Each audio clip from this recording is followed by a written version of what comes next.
Yeah, I'm actually casting the whole thing in windowed mode, so I can see the chat of the stream right next to me. Keep in mind though, and that's important to know for you guys, this whole stream is on a 2 minute delay. So whenever you say something or ask us something in the chat and we respond to that, that can't happen earlier than 2 minutes later. The reason for that is so that we just want to prevent any form of ghosting. I don't think anyone would do that in this tournament, but we just want to make sure that no one is sitting there on their communication like TeamSpeak, Ventrilo, or whatever they use, and tell them, oh, they just moved this way, so they're probably going to do the strategy. So he's sitting in that corner, so hey, go kill him. So yeah, 2 minute delay to just make sure nothing is going to happen, and that is also the reason why most teams agree that they actually get casted in the first place. Yeah, very very important point that you just showed there. I mean, whatever you're gonna see is obviously gonna be 2 minutes delayed. What we see is gonna be live. I'm really thankful for that.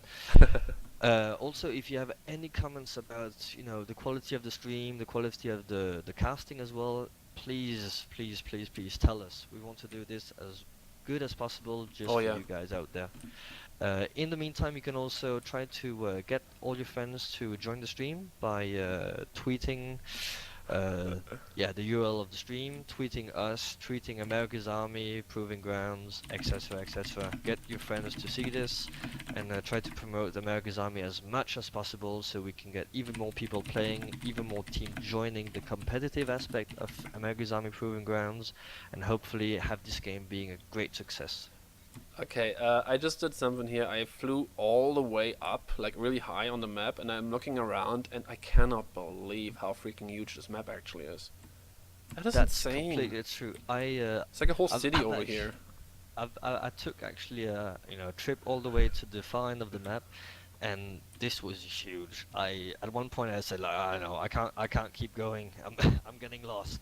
Oh my god, this is like you make the whole map and make it as it is, and the way it is, it's not actually a bad competition map right now. It's probably one of the best maps, if not the best competition map that is in the map pool. Something we can also talk about in a second until we start the match here.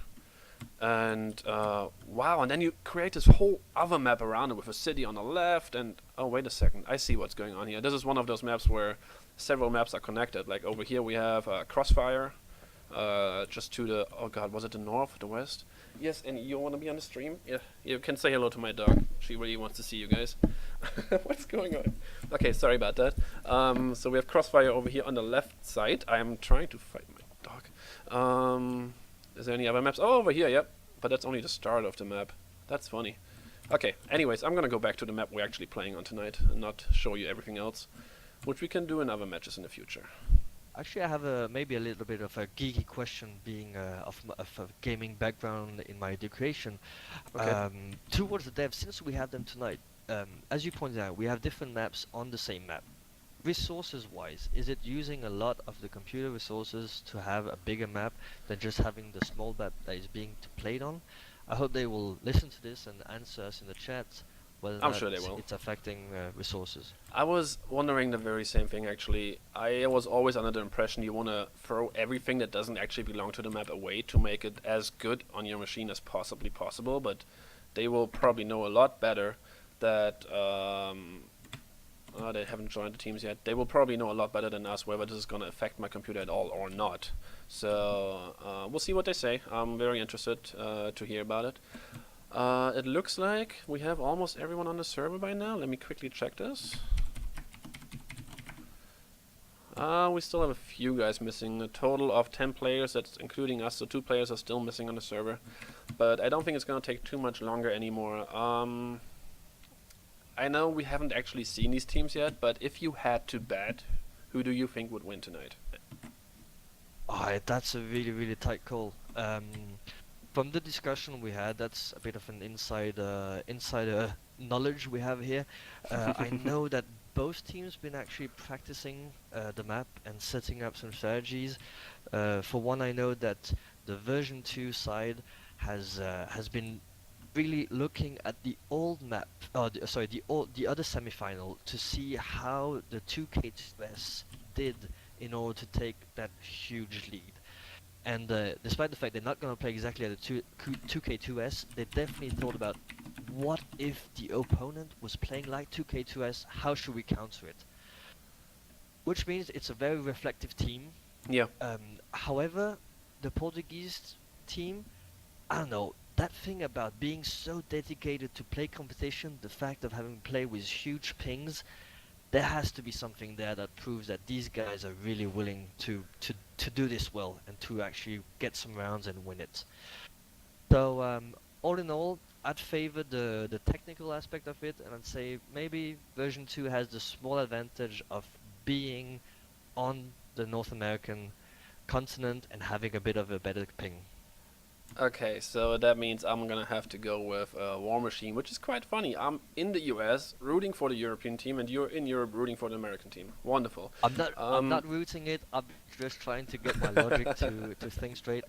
Um, I would say, I mean, go Europe definitely. But I know that version 2 also have a British player on their roster. I don't know if he's gonna be playing tonight, but he might be playing tonight. It means there's gonna be more European people on the server than American people. Yeah, we are ready.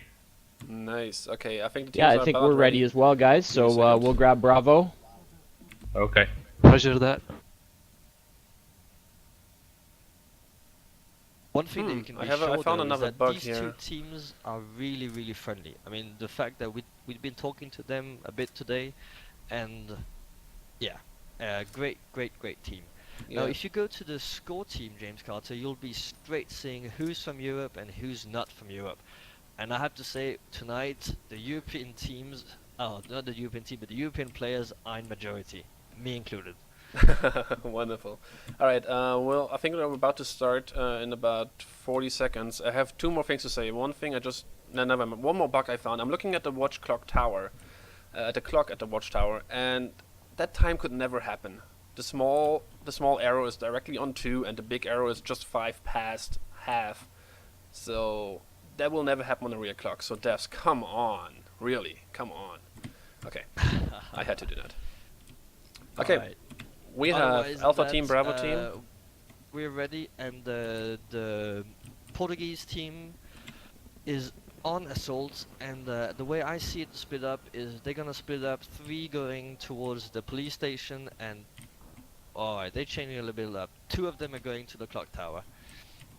How does it look over on the opposite side? I'm flying over there right now, and it looks like we have 1 guy going towards Overwatch, maybe 2, while 3 guys are gonna go towards the left side. We'll figure it out in a second.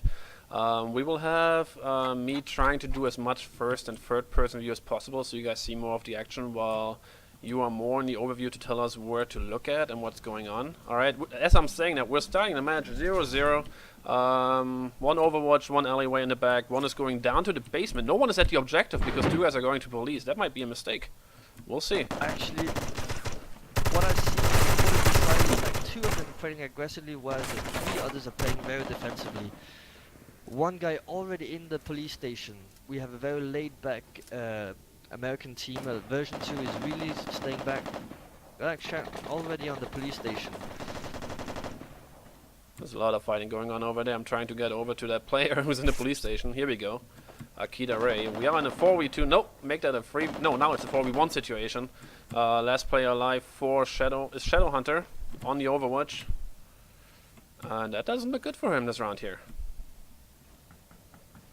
I think that the Portuguese team should definitely try to go to objective now. They have the majority of the players. Not get it picked off one by one. Trying to set up a perimeter under the objective. I'm looking at Shadowhunter trying to... He's actually directly at the objective. He's going to be shot at almost if he went around the corner, but not. There's a guy behind him, though. He's maybe not seeing him. He's at the Zulu objective, which is Zulu in the Free Kings map. They're not seeing each other yet. There we go. There's some shooting going on. He didn't hit him, though, which means the guys are knowing where he is, coming from behind. Missed the battery. Above him, he ran past him. He got a nade kill, though. Oh, and the second kill! Is he gonna do this? They're taking objective now. Oh my god, down to a 1v1 situation here. And I don't know why, but his other guy went to the... Oh my god, Overwatch and is shooting him in spawn now. Lucky, lucky kill there. Almost got the clutch there. Wow, what a start to the match. Yeah, I have to say, a bit frustrating to see the version 2 not setting up such a strong defense, getting picked off really, really fast.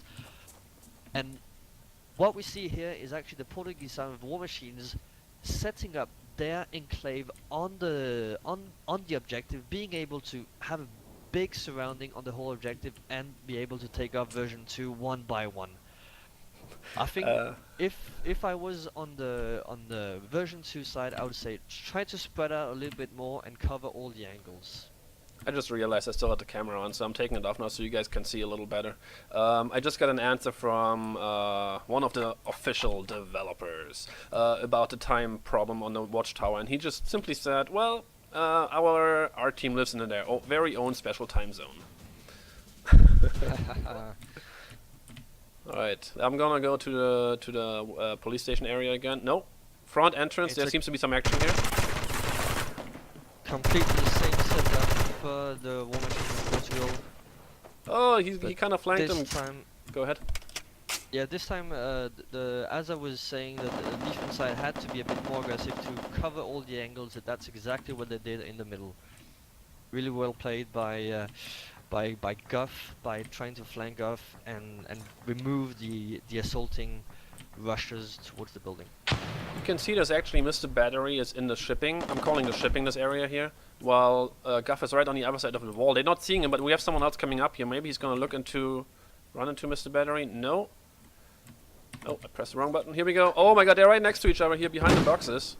That is interesting. He got flashed, did he? Oh, he's getting killed. Nice. Nice job there by Akita Ray. I'm not sure if he actually flashed the other guy, but it sure looked like it.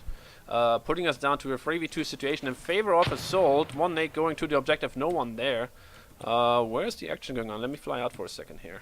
But if you look at the Assault side, is Oh, all yeah. the way up in their spawn. It's really impressive how they've been like flanking all the way around and being able to set up again that very I would say enclaving position. I would assume they came towards the Watchtower area, which is what I'm gonna watch next time. Yeah, you guys gotta excuse me, and we're using this first and third person view the first time, so it's not easy to figure out what to use at which point. I'm trying to give you an overview, and at the same time I'm trying to stay in first person to give you a better way of looking at it. So we'll play around with it and we'll figure it out how we want to deal with this. As I'm saying this, we still have. Go ahead. What I'm missing here is just like we had in the other semifinal, the lack of smoke. That none of the teams are using smoke. They're just trying to go slow, pick off the players, but not really just trying to cover up their movement and try to push in. For example, here the objective is completely secured, or not secured, but it's completely covered by the War Machines of Portugal, and still they don't want to take it. Seems just weird to me. They actually spotted each other now. I think they know where both of these guys are. Akita can watch him through the window. He knows he's in the corner back there, but he just can't get the angle on him to shoot him. Oh, he gets shot by a Shadow Hunter. Very nice through the window. 1v2 situation here left. Battery inside the objective area. Unknown still in the spawn area. Where's the third guy? But as I was saying this, I think that Oh, yeah. yeah, version 2 is doing what they should do. Just, you know, lay back, make the assault, make the move, and slowly but surely picking off one by one. And That's now very it's true. 1 versus 2. Gonna be hard to take the objective, and only 50 seconds on the clock. I would agree with that. Just looking at the setup, it doesn't really look like, I don't know who's defense and assault anymore. Obviously we know, but it looks like Mr. Battery is going to make a move right now. Let's stay on his view this time around. You can see through the wall. There's one enemy there. He's gonna spot him now, and he's gonna get the kill. Yes, he does. 1v1 situation. He saw the last guy as well. 1v1 firefight. That's exactly what we want to see at the end of rounds. 30 seconds to go. He is hit. So is He should go for the kill. He should go for the kill now. I believe He's got the upper hand. I completely agree with you. Shadow Hunter making a move all the way around the building now. It's probably not a bad idea. Unexpected for sure, plus the sound is not really working right now, so he's not going to hear run around, taking the objective. Shadow Hunter coming from the front. My money is on Shadow Hunter right now. And as I say that, he takes out Mr. Battery for the 1-1 score. Yeah, if you see the score, definitely Shadow Hunter being the one making, you know, being the survivor, trying to fight till the very end. Now 2 rounds where he was the last guy standing, and 8 kills to 1 death. That was fantastic. I'm gonna try to do a better job on recalling the kills of a round afterwards. So forgive me if I can't do all that. What I can do though Whoa, sorry.